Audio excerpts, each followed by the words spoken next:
ऐसे तो भैया जौन 6-7 महीना तो लॉकडाउन लगा रहा मामा, इन्हीं हमारी संग बुझात हो कि हर औरत में तो परेशानी दूर हो गई हुई, ऐसे परेशानी दूर हो गई हुई।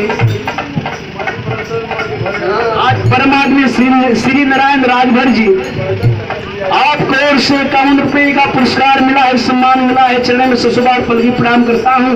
आप सब पंच लोगन के बहुत बहुत पलगी प्रणाम, माता बहन सबके बहुत बहुत पलगी प्रणाम बा। जौन 7-8 महीना तो लॉकडाउन लगा रहा भैया, लॉकडाउन में हर औरत में परेशानी दूर हो गई। काहे से कि ये साल भर 2 साल परदेशी में रह जाते रहे, सारा इंसान कोरोना लॉकडाउन कर दिल सबे के पैदलों घर चली आई। रवास में देखनी है टीवी पे कि जकर आने के साधन ना रहा पैदलों घर चली आई लो। यही से औरत में तो परेशानी ऐसे सब दूरे हो गई। का मिलता अब कुछ दिन में 1-2 महीना में की जनसंख्या बढ़ने वाली है। एक बार जनसंख्या बढ़ी, एगो मास्टर साहब भी तौर पर छलका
परम आदमी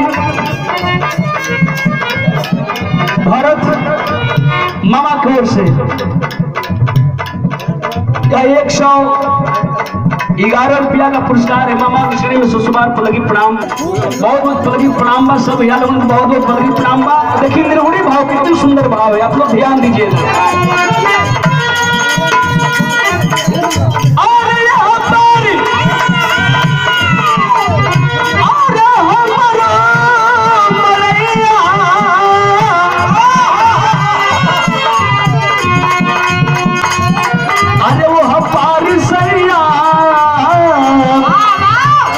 अरे बादलिए